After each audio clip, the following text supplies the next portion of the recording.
we're gonna spend a few minutes on Half-Blood Prince and then get into Deathly Hallows. Lightning struck chapter. Lightning struck tower. Dumbledore tells Harry around 583 to leave, go get Snape, etc. Harry goes to open the door that leads down the tower. He hears footsteps coming up. He looks at Dumbledore. Dumbledore motions him to step aside. And as Harry kind of moves aside, he hears Expelliarmus, and he's frozen. He's, Expelliarmus isn't a freezing charm. He realized what Dumbledore's done. And there's Malfoy. Really, really, really, really, really important scene for next book, okay?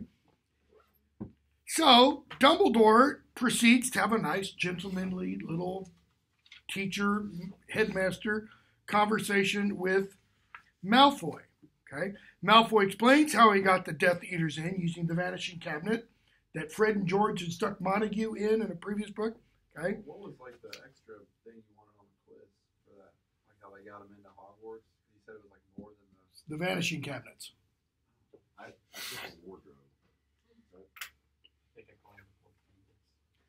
I'll think about it. It's called Vanishing Cabinet. Anyways,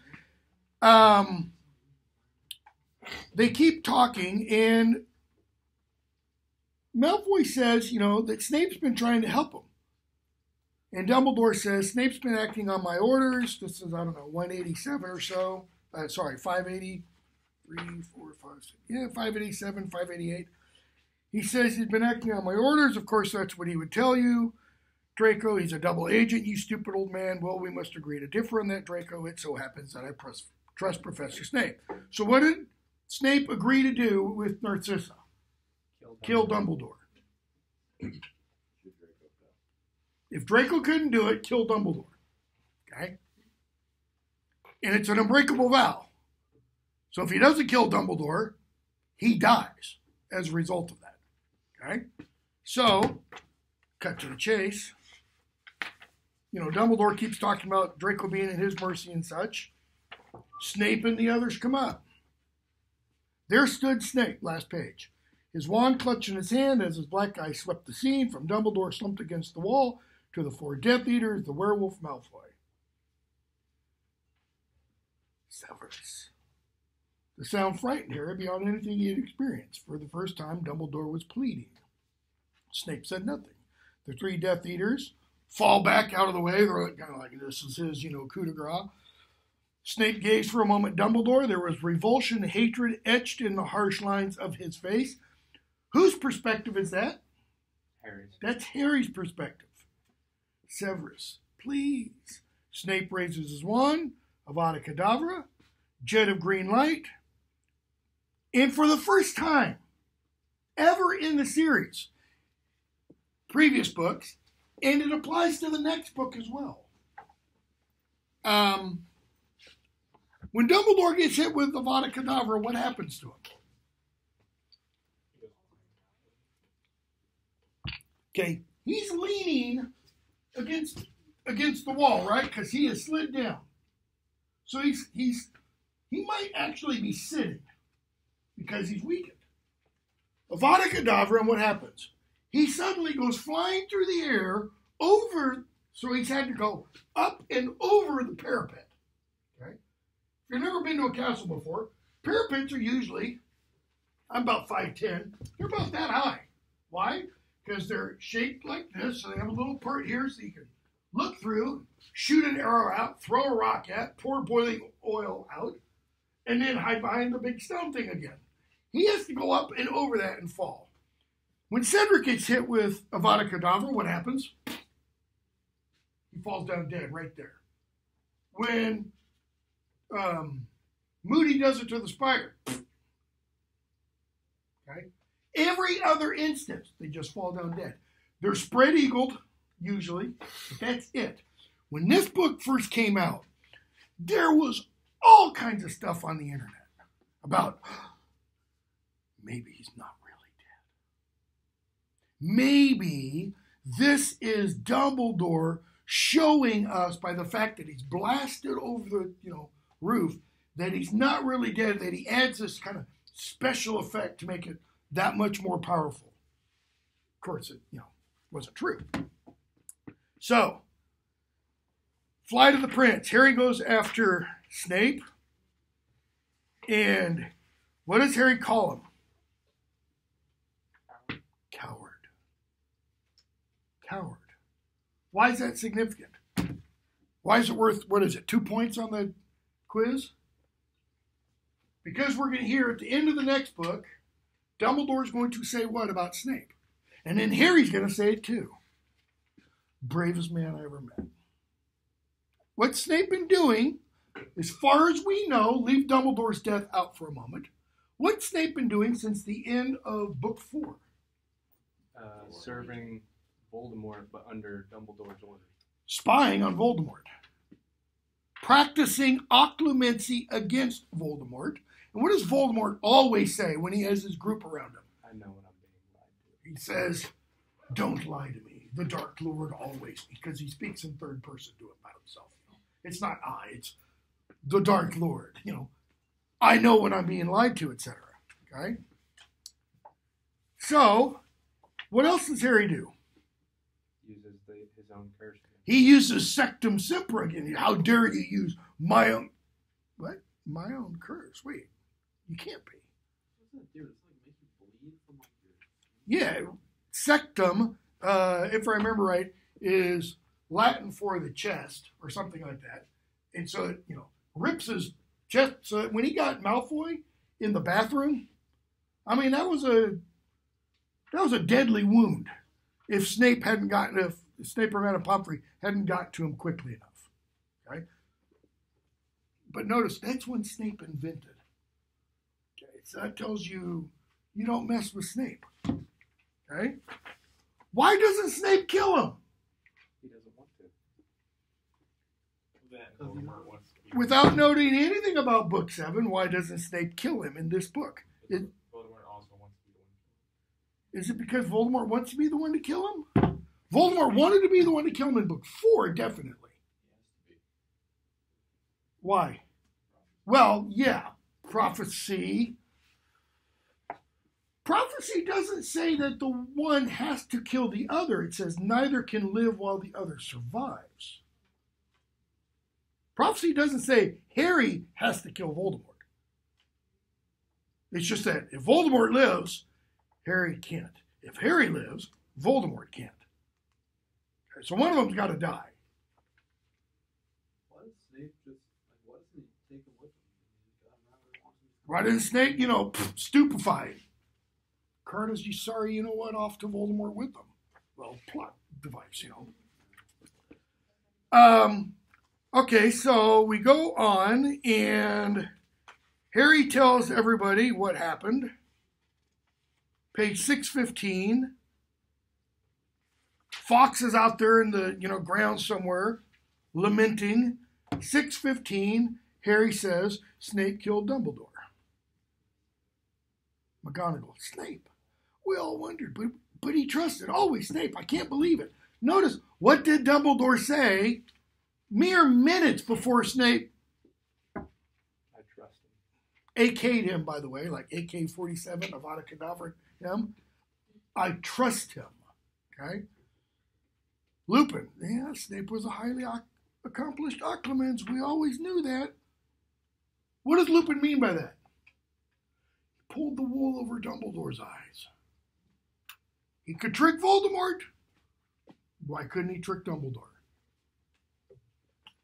Marker. Harry asked Lupin and Arthur, how do we know? They replied, we trust Dumbledore. Harry said, Dumbledore could be wrong. Dumbledore dead. Harry seems, even though it's it's earlier in this book, Harry seems to be building to this. Okay, so now we know Dumbledore's dead. We saw Snape killed him. What does that tell us then, or what does that open up as a possibility about everything else we've heard from Dumbledore? He could be wrong. he could be wrong about an awful lot. Like private lessons. Because Dumbledore begins the first lesson with what? We're going into guesswork. I mean, the first lesson is little guesswork. It gets bigger and bigger and bigger and bigger and bigger guesswork. Okay? Dumbledore swore he was on our side, says Tonks. I always thought Dumbledore must know something about Snape that we didn't. McGonagall, he always had. He had an ironclad reason, but Dumbledore told me explicitly Snape's repentance was absolutely genuine. Wouldn't hear a word against it. Tonks, I'd love to know what Snape told him. Harry, I know. Does he? Not yet. What does Harry know? Just hit me. I've been teaching this book ever since it came out. Harry knows about as much of what Snape told him as what? Snape told Voldemort. When Snape told Voldemort about the prophecy, what's the problem? He didn't have the whole truth. He told him half the prophecy. What part did he miss? The Dark Lord will mark his equal and essentially give him the power that he needs by marking him as his equal. See, if Voldemort had never gone after Harry, what never would have happened?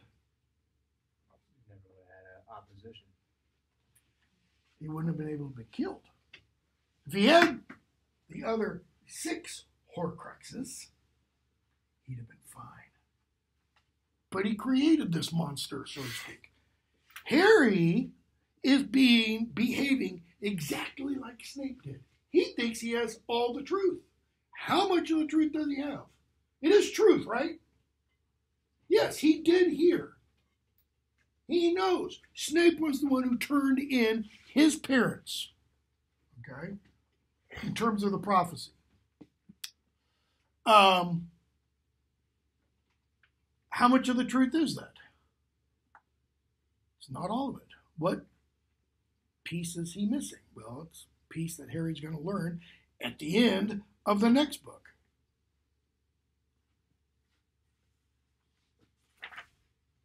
Okay. So we see Snape says, he tried to go off. Harry says he tried to go off after Snape. What happened to, which one is it? Bill Weasley. Got attacked by Fenrir Greyback. So now he could become a werewolf. But he's all scarred. And who steps up to the plate? Who shows that she's not phlegm? Fleur Delacour. She's not just a pretty face. She says, when Mrs. Weasley said, well, yeah, I'm sure, but I thought perhaps given how you thought I would not wish to marry him. Or perhaps you hoped? What do I care how he looks? I am good looking enough for both of us. A little narcissism, but I think all these scars show is that my husband is brave. She looks at his scars as what? Those are trophies, man. This guy's a stud. I shall do that. And she pushes Molly Weasley aside. Why? He's mine to take care of now. Even though they're not yet married. Okay? Mrs. Weasley falls back. Okay? And Tonks finally gets in the act. I don't care either. I don't care. She grabs Lupin. And Harry's like, well, I always thought it would be Tonks and Sirius, not. Okay? Bottom of that page, which is around somewhere 624, maybe 625, maybe 623. I can't. Fewer words on American pages than there are on the British pages. Mr. Weasley says to Lupin, she wants you, because Lupin says Tonks deserves somebody young and whole. She wants you, Remus. Young and whole men do not necessarily remain so. Lupin, This isn't the moment to discuss it. Dumbledore's dead. Dumbledore would have been happier than anybody to think that there was a little more love in the world, says McGonagall. We already seen that, what? With Fleur and Bill. And now McGonagall says, essentially, go get married. We need more of that, okay? So, let's see here. Sprout and the others, they talk about what should they do about the school next year. Hagrid says, I'm coming back. The school should stay open. McGonagall says the same. The White Tomb. So we see Dumbledore's funeral, and Harry puts two and two together about, the prince and Eileen Prince. Finds out what about Snape's father. He's a muggle. What do we already know about Snape's father? He's a sorry piece of... Because Harry saw the memory, right? Okay. Notice the similarity to Voldemort. But it's not a similarity to Harry. Snape and Voldemort both have magical mothers, but muggle fathers. Harry has magical mother and magical father. Harry's mother's parents are non-magical. Harry's father's parents are magical. Okay? There's a difference between Snape and Voldemort and Harry. Okay? So, they go on, talk about Snape and stuff. Harry doesn't believe, we're told, 638, 639, that Malfoy would have killed Dumbledore. He still despises Malfoy, but what? But now he has the tiniest drop of pity, mingled with his dislike. Why? He heard the whole conversation. What did Malfoy say to Dumbledore? I've got to. He'll kill me if I don't. What does Dumbledore offer him? We can protect you. We can protect your mother. Your father's currently safe in Azkaban. When the time comes, we can protect him. Notice, we'll even protect Malfoy, one of his henchmen. Why? Because he knows what Voldemort will do. Where, Harry wondered, was Malfoy now, and what was Voldemort making him do under threat of killing him and his parents?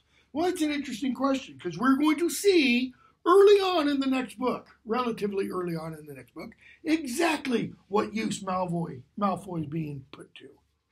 What does he now become for Voldemort? A torturer. Torturer. Okay?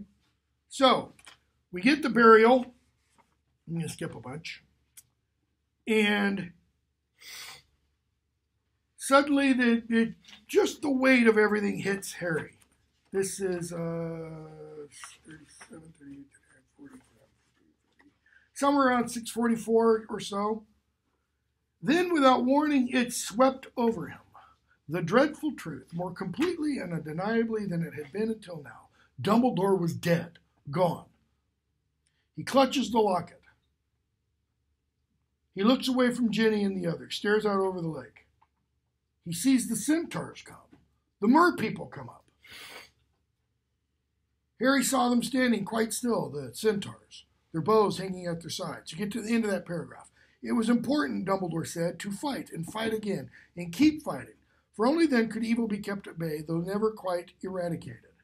Have I put it in here before? I think I have.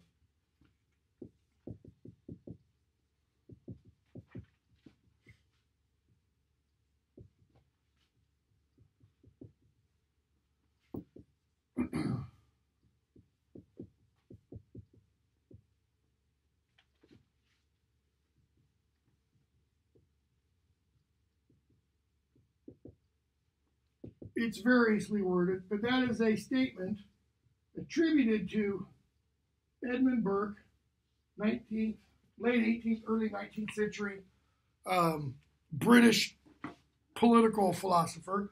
All that is necessary for evil to thrive is for good men to do nothing. Okay? We're going to see this idea really brought out in the next book. when they start the whole Muggle-born registration commission. We're going to hear Ron's going to say, "Oh, the people will never let that happen," and Lupin's going to say, "It's already happening, Ron." Why is it already happening? Because these people don't want to act. Why? They're deaf. Yeah. You don't want to go up against the government because your government will take you out. This was applied an awful lot during the run-up to and in the Second World War. Because Hitler didn't have total control. Hitler had the control of the Nazis. The Nazis weren't the majority in Germany at the time. Just like the communists weren't the majority of the Soviet Union at the time. If the people had risen up, they would have probably taken them down. But what was, and I'm not getting into the political issue in our country. This is just factual. What was one of the first things Hitler did once he did come into power? And one of the first things Lenin did, and Stalin, he took away the guns. Why? You take away the ability of a people to protect themselves, and then you can control them. You make them docile as sheep, and they can't fight back. Okay? We're going to see a very similar thing, by the way, in the next book. So, we see the funeral, we see the marble tomb suddenly appear, okay? And Harry thinks of Ginny a couple pages later, and he talks to her. What does he tell her? The end of the one Spider-Man movie, where Spidey talks to Mary Jane and says, "We can't be together because they're going to come after me. And they're going to know the way you can get to me is by going to you." So by Harry writing Ginny, a Dear Ginny letter, that's suddenly going to make Voldemort go, "Damn. And I was going to use her to get at him." Really? It shows us how kind of trite Harry's thinking is. Okay? We can't, I've got things to do now. Voldemort uses people his enemies are close to. What if I don't care? Gotta love Ginny. "I care," says Harry. She looks away from him. "I never really gave up on you, not really. I always hoped. Hermione told me to get on with life, maybe go out with other people." "Smart girl," says Harry. "I just wish I'd asked you sooner. We could have had, but you've been too busy saving the Wizarding World." "Well, I can't say I'm surprised. I knew this would happen in the end.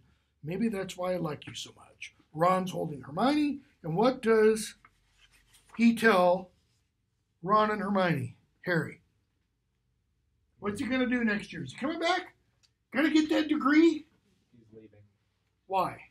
to find and destroy the Horcrux. Got to get the Horcruxes, man. Got to find them. And who comes up to him and asks the same question that he asked earlier in A Very Frosty Christmas? Scrimgeour. Harry tells Scrimgeour, when Scrimgeour says, "Dumbledore is gone, Harry, he's gone. He will only be gone from the school when none here are loyal to him." Come on, even Dumbledore can't return. I'm not saying he can. You wouldn't understand. "Voldemort wants to kill me himself, and Aurors won't stop him. So thanks for the offer." Because the ministry's offering what? Protection. Secret Service, man. We'll give you round. If he wants to kill me, he'll kill me. You guys can't stop that. So you are Dumbledore's man through and through. Okay? So, Dumbledore's man through and through. Let's see how long that lasts, because it doesn't last long. So, we begin this book, obviously not at number 4 Privet Drive. We began with the Dark Lord ascending. What does that verb mean, ascending? Climbing. Climbing. What's he climbing? Power ladder. He's rising. Okay? It's biblical image. Why do I say that? Well, get into that chapter. Skip the stuff about the Malfoys and we see Snape arrive, and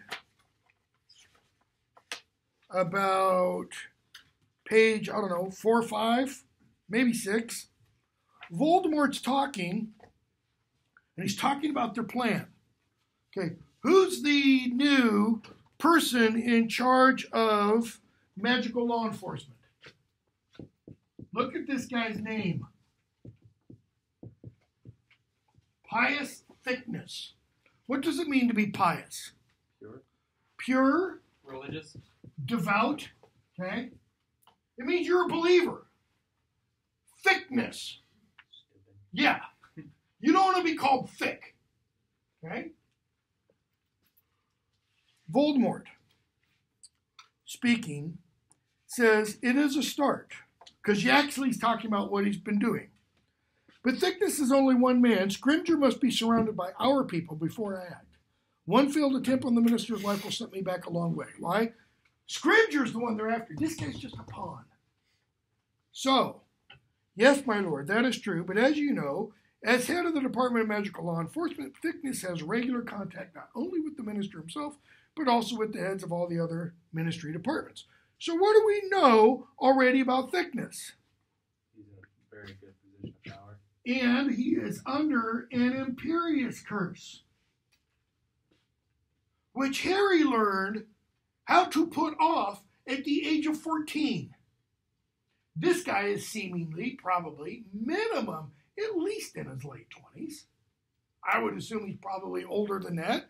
You would think he'd be able to put off an Imperious curse, but apparently he doesn't have strength of character. So why is it so important that they've got Pious Thickness under an Imperious curse? Because of what Voldemort says next. As long as our friend Thickness is not discovered before he has, what's the verb he uses? Because it's a verb that almost, in this context, how it's used here, is only used in a religious context. Converted the rest. You don't talk about people converting from being a Republican to a Democrat. They do what? They switch parties. Why? Because Republican and Democrat, that's something that you kind of believe for part of your life. That's not the ground of your being. But when you convert religiously from, Jew to Muslim, or Jew to Muslim, that's pretty big. You're not going to Jerusalem anymore, you're going to Mecca, Or you convert from being atheist to Christian, that's pretty big. Or the vice versa. Okay? It's huge. Why? That affects everything you do and believe. And he uses the word convert. To what? To their cause. So what's the conversion to? Power. Raw power. Not any of this where we keep ourselves secret for what purpose? So that the Muggles don't know about us? Not anymore. Okay? So, talk about their disadvantage. We hear about the Malfoys. We see Snape. We see Draco. Who else do we see?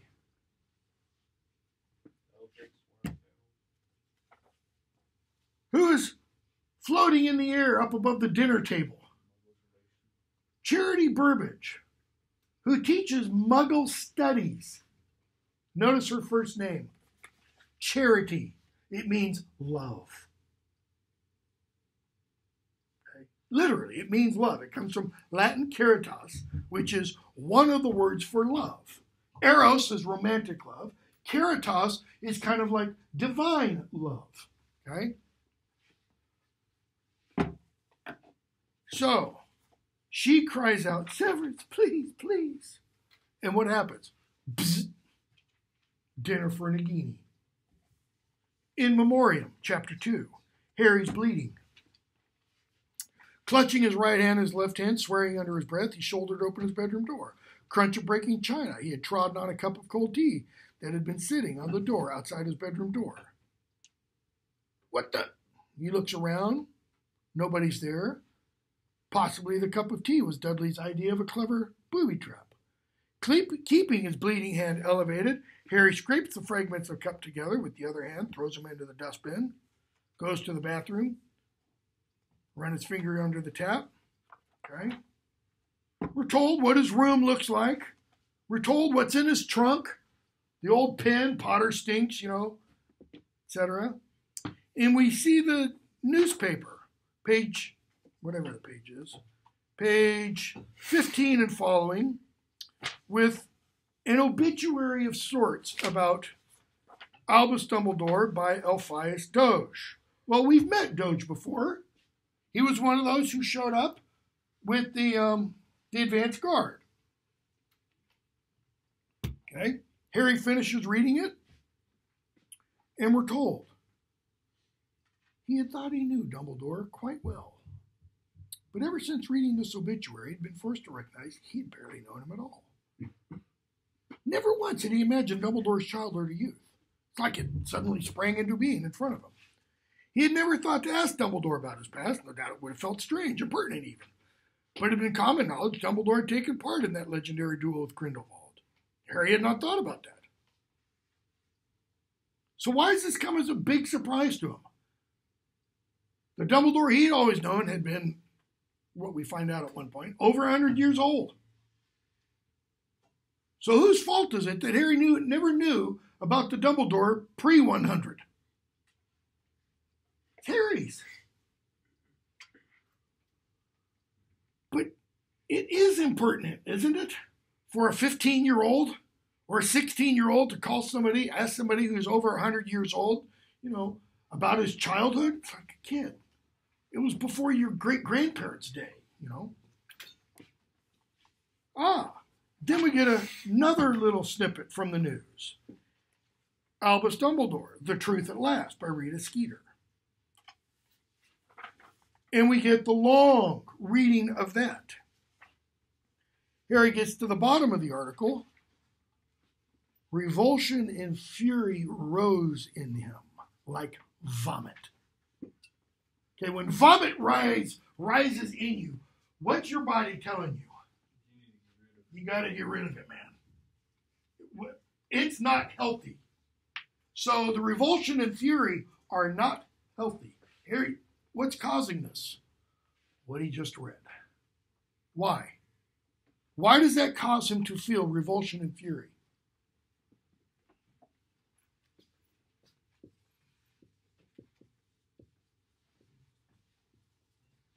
Because it goes against everything Harry thinks he knows about Dumbledore.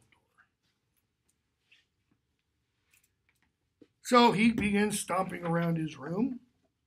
He sits down on his bed. He thinks he sees the broken mirror, and for a moment he sees a bit of blue eye, just like Dumbledore's. And what's he think? I'm losing it, man. I'm seeing things. The Dursleys departing, chapter 3. So, Harry goes down to talk to them, and Vernon talks about your lot and such. Okay. They try to explain to Vernon what's going on, about the people that are disappearing, the accidents and such. Page, for example, 33 or so. These accidents aren't accidents. The crashes and explosions and derailments or whatever else has happened since we last watched the news.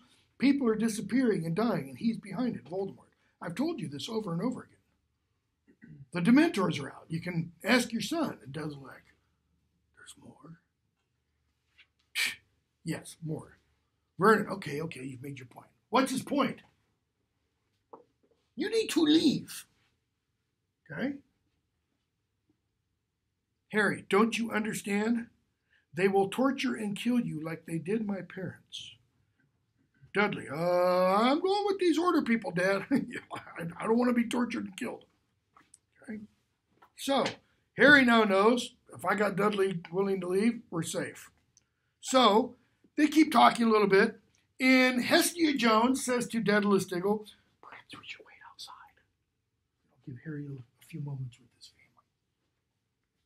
Harry's like, don't worry about it, no need.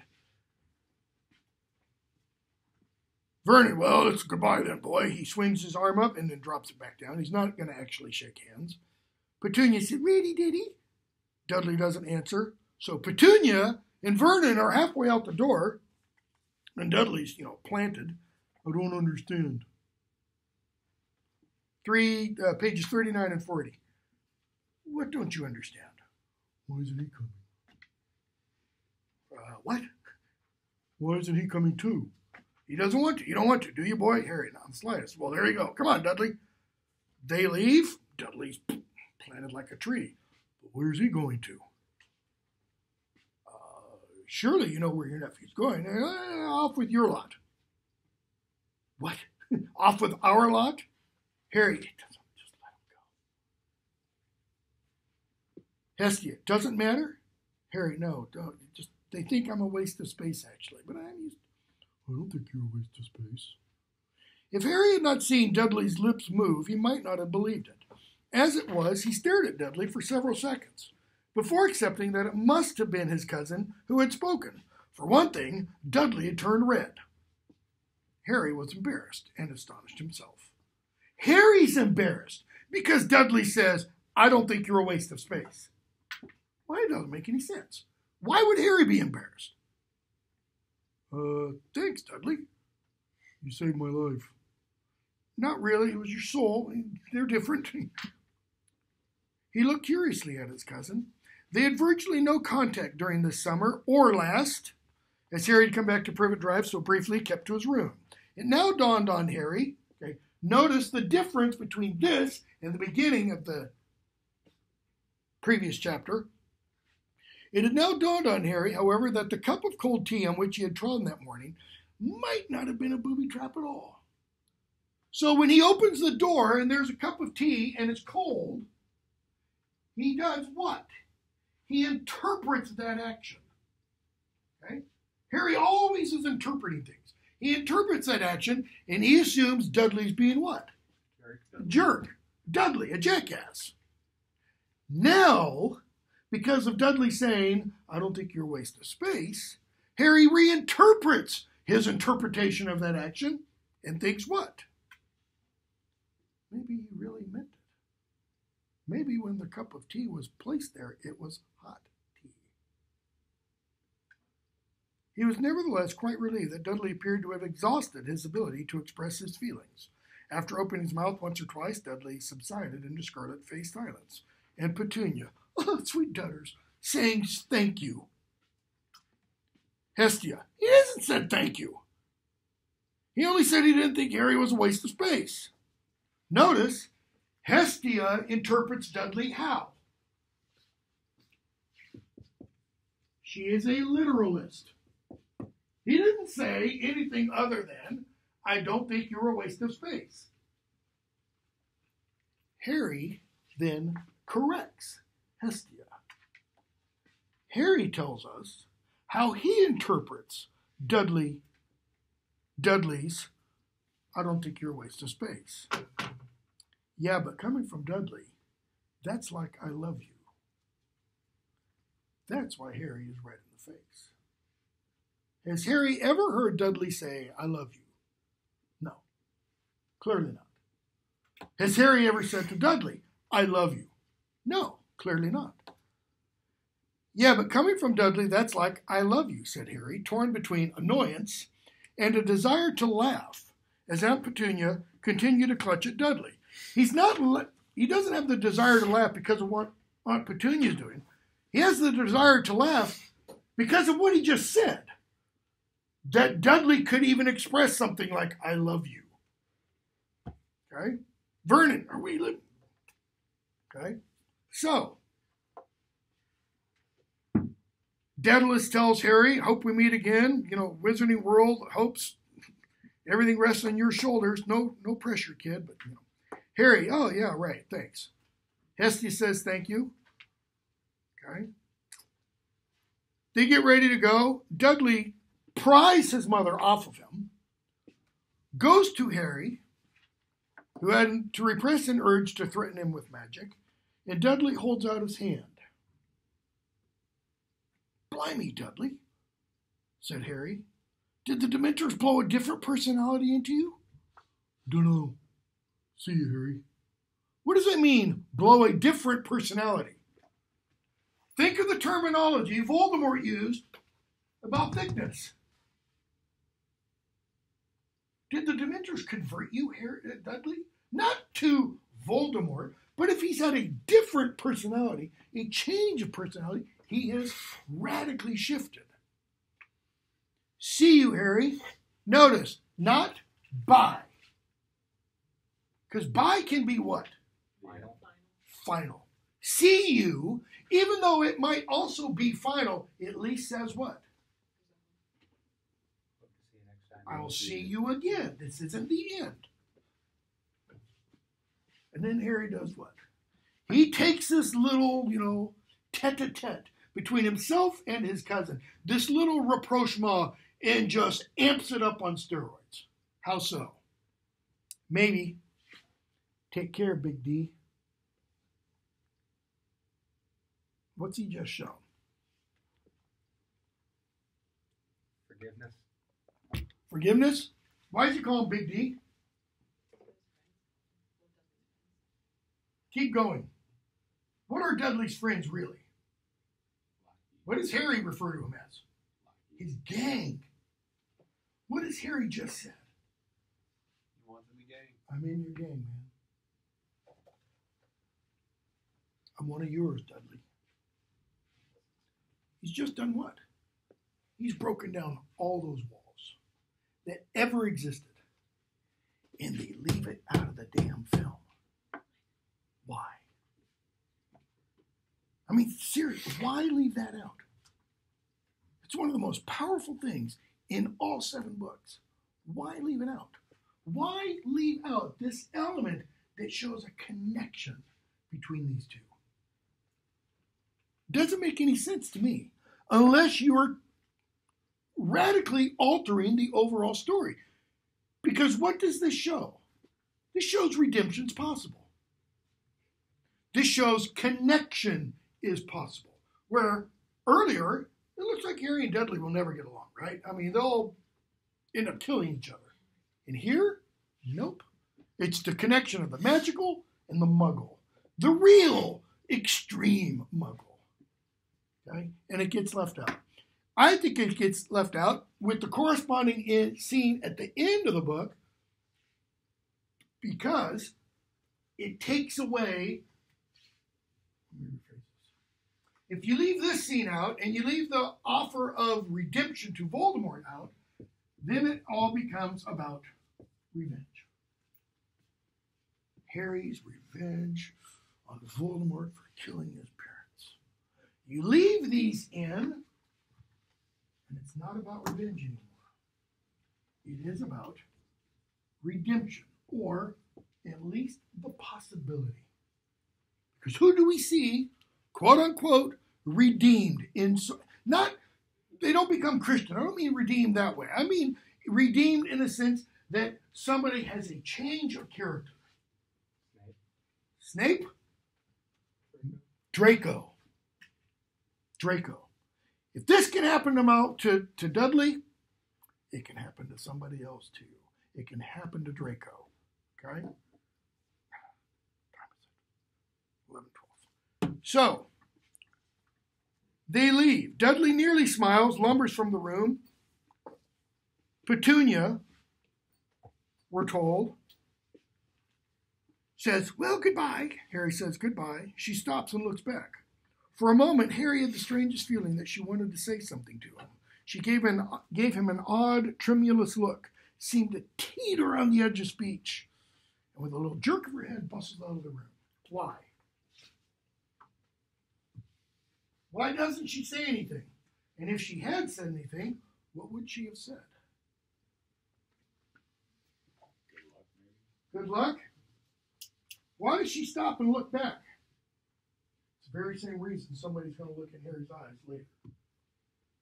She's remembering her sister. Bingo.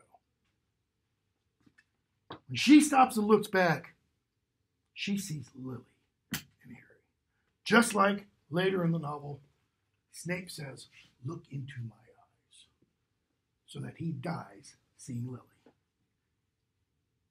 Okay? So, pretty powerful stuff. Now, not just quote-unquote kitty lit. So the 7 Potters. What do we see brought back up that we saw in the second book? Polyjuice Potion. Okay? Why is it so important? 1, Harry doesn't want anybody else to do this. Why? He doesn't want anybody dying on his behalf. Guess what? That's what the whole book is about.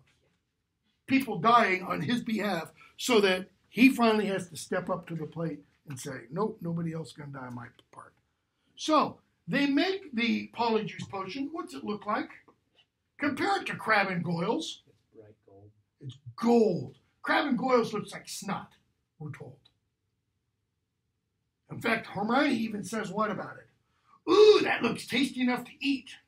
Yeah, there's some sexual stuff going on there. And Ron's like, what the hell? Okay? And she kind of explains what she means. Okay? So, they leave, and what happens?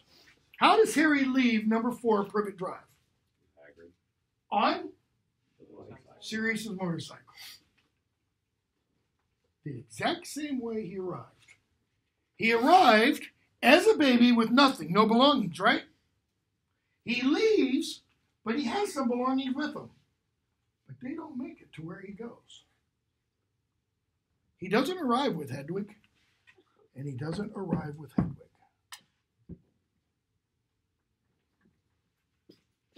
This is part of her paralleling structure. Book 1 with book 7. You're going to just see these repeated images where things that are done here have a corresponding thing done here. Okay? In terms of that, it's technically brilliant writing. Okay, we'll stop there since it's 11:15, and I actually remembered today.